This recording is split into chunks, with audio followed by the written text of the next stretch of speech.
আমি চাই না আমার কারণে কেউ কষ্ট পাক।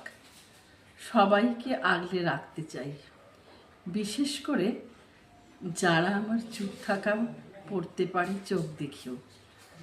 আমি বড় কিছু হতে চাই না, শুধু একজন হয়ে থাকতে চাই, যার হাত ধরে পরিবার নিশ্চিন্তে হাঁটতে পারে, যার উপস্থিতি মানে নিরাপত্তা, কেউ কিছু না বললেও পাশে থাকা।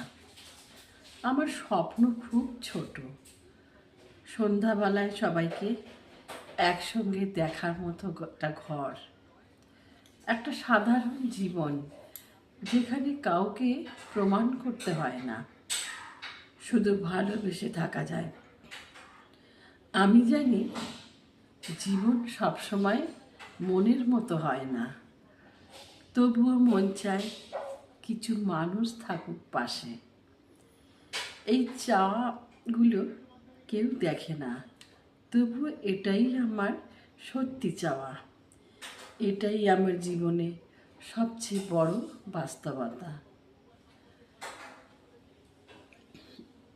কবিতা জীবনের বাস্তবতা, কলমে মাহবুব সর্দার সবুজ।